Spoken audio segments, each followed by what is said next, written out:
On va aller rencontrer Mme Francine Ferland, qui est psychologue et professionnelle de recherche en prévention et traitement du jeu. Puis on veut savoir un peu qu'est-ce que c'est comme profil. Bonjour, madame. Bonjour.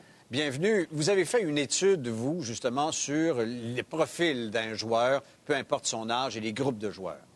Bien, en fait, on a fait une étude qui évaluait des personnes qui utilisaient des autobus nolisés pour aller au casino. Des autobus nolisés, nolisés par qui?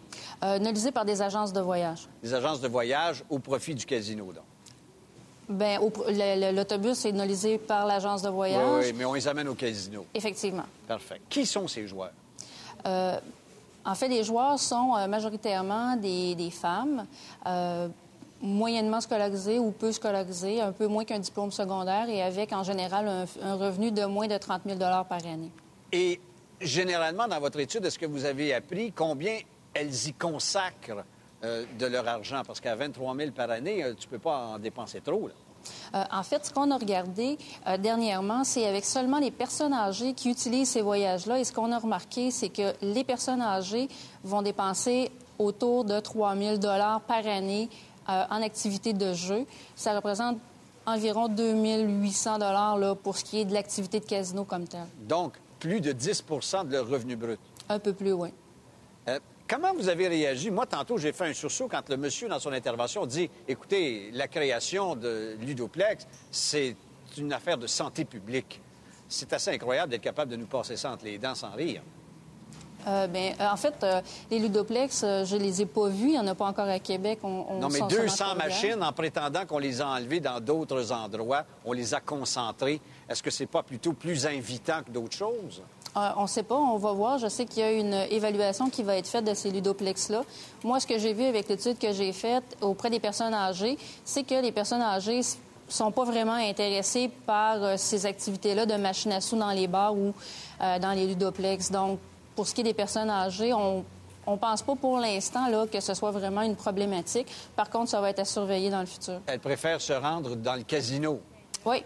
À la vraie l'atmosphère affaire. Du casino. À Charlevoix ou à Montréal. La vraie affaire. Oui, c'est ce qui semble intéresser plus les personnes âgées. Tout votre étude, les résultats vont être rendus publics un peu plus tard. Là, hein? Là, on a quelques chiffres en primeur avec vous aujourd'hui. Oui, c'est ça. Parfait. Bien, merci beaucoup, madame. C'est rien du tout. Merci, Bonsoir. Au revoir.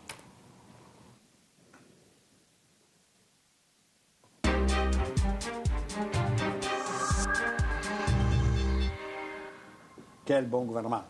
On veut votre bien et nous l'aurons. Il va falloir un jour, Jean-Luc, qu'un gouvernement responsable finisse par dire là, à l'Auto-Québec, je veux pas 1,5 milliard cette année, là. Je veux 1 milliard. Arrête d'en mettre.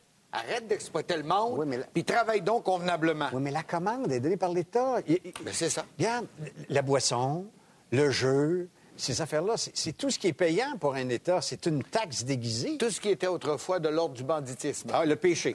Ah oui, récupéré. Le péché, oui. Le péché. Mais entre vous et moi, là, ça n'a pas de sens.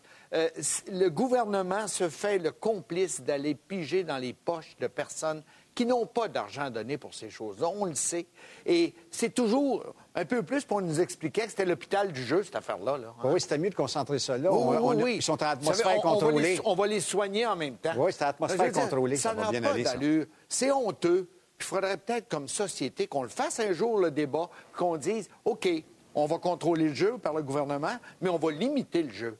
Pas toujours engager des hommes à gros salaires créatifs pour trouver de nouvelles manières d'aller fonctionner. Il y a un surproduit sur le marché pour cette consommation-là et on l'incite beaucoup. Le gouvernement en abuse et on disait à un moment donné, c'est à la place du crime organisé. Je ne sais pas ce que le gouvernement fait de moins que le crime organisé, sauf que les profits, évidemment, il les passe dans ses recettes. Pour le reste, là, comme comportement, là, c'est pas beaucoup mieux. C'est pas très responsable. Non, c'est pas très responsable. Merci beaucoup, Michel.